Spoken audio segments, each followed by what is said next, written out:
Magtitinda nga ako ng ukay-ukay mga te for today's video.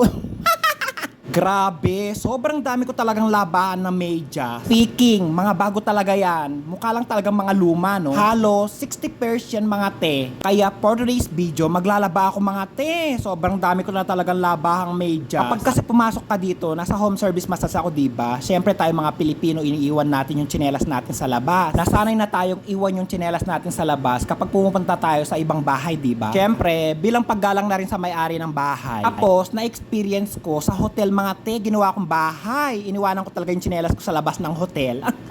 Grabe talaga. Yung experience ko yun, hindi ko talaga makakalimutan. Biruin mo, ginawa kong bahay yung hotel. 5-star hotel pa, iniwan ko yung tsinelas ko sa labas. Hindi ko talaga makakalimutan na experience bilang home service massage yun mga te. Grabe, nakakahiya. May pa-red carpet yung hotel, tapos nakamedyas lang ako, wala akong tsinelas. Hinahanap namin yung room number ng customer. Sabi ni Baluga, nasan yung tsinelas mo? Sabi ko, niwanan ko sa labas.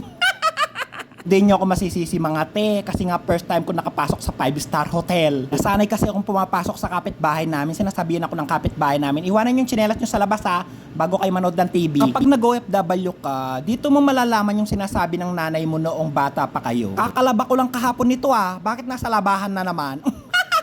Eborate, syempre. Napakahirap talaga magtrabaho sa ibang bansa, lalong-lalo na malayo ka sa nanay mo. Kasi kapag nagtatrabaho ka sa Pilipinas, may tagalaba ka, kakain ka na lang pagdating mo sa trabaho. Kapag nag-OFW ka, sarili mo lang talaga yung maaasaan mo. Wala kang tigalaba, wala kang tagapagsaing. Ikaw pa talaga yung magsasaing pagdating mo sa trabaho. Lahat ng ginagawa ng nanay mo o yung asawa mo sa Pilipinas, kapag nagtatrabaho ka, ikaw lahat ng gagawa. Tapos yung sahod mo ipapadala mo pa sa Pilipinas. Grabe no, lahat sa'yo.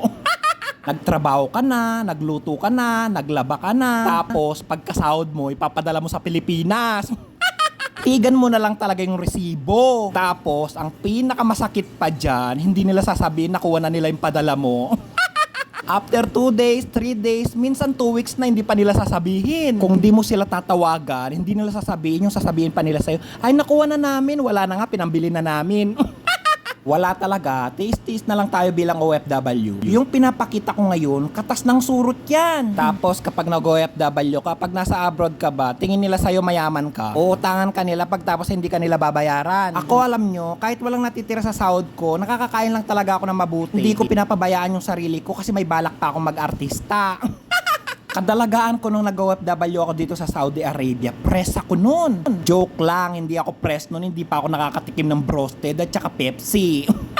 24 years old ako nung nag-OFW ako dito sa Saudi Arabia. Sa January, 38 years old na ako. Pag pumipirma ako ng kontrata ko, sabi ko, last contract ko na lang ito, uuwi na ako sa Pilipinas. Hindi na ako babalik, sabi kong ganyan. Ala, pangatlong passport na renew na to, 10 years na naman tong isa. Hindi na naniniwala yung mga katrabaho ko dito. Wag mo nang sabihin sa amin yan, nakakasawang pakinggan, sabi nila.